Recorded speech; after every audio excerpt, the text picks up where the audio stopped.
Kak kwan atamalo 73 mag oganda ma bende wacho ni pek mar ngima oketogi ka gi kacha. To Sharon, ineno magi duto, at least Nyanza pok oketie kanyo nikech wan godo ma wan gi bando. Rift Valley, which was the food basket, pinjri nango matimore. Koro adwa duoki chien. Adwa duoki ni even the demand for export for Kenya products has gone down. Why? Because our shilling is yom. Gini duto adwa kono wuoda ni owacho maber ni wang'is kaka wakonyo serikal. An nyocha akonyo nyithindo 7 kende chulo school fees. Sani akonyo nyithindo 12. Antie gi 25 women who are prostitutes that I'm helping. Every week I give them 4,000. Wakonyore. Koro in pari okanyal timo kamano pile ka pile nikech msachacha benadwaro mondo med okomedore. To kaka nyathi ma wuoyi ni owacho, a lot of companies nikech taxes ohinyogi, they are giringo Kenya.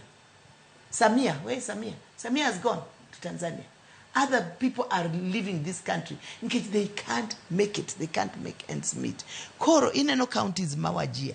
Gine magi kelo nwaga gik moko kwa Somali. Ineno coast.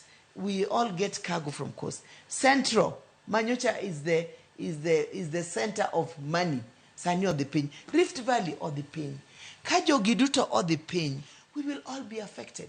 Nkech gima affect another Kenyan somewhere is affecting me. Is affecting me. To nyaka wabed piny, nyaka president oyie mondo bed piny, luongo dialogue. Onego luong dialogue economist. Ma kong'iyo ni ma wa uda moa ginene oa azimio. Obed kod gi piny.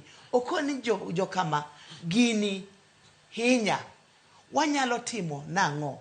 You can't defend on few people who cannot tell the king that the king is naked. Yes, and get advisors mocho. Lakini sache moko advisors niko neno kaka character mari. Nyalo chana okadwa ketho tija nikech kila ngato different tije. To bedie gi joma bokoni adiera kaka adiera ntie mondo kichoko parono iwacho ni koro adier wang'ie. Owacho massive corruption. Massive corruption is also in ministry. Is also in tendering. Do we have systems in place?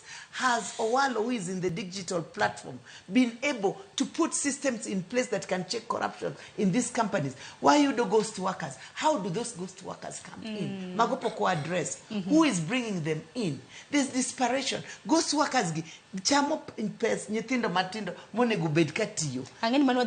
So we need to look at that. Aneno ka time bedhi tabe adwa ringo kamoro. Sani kakinena ka Adhika children who were pregnant, Manoriembe school. We started a school for them.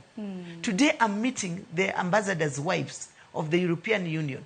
Mondo aneka konyalo konyo nyithindo.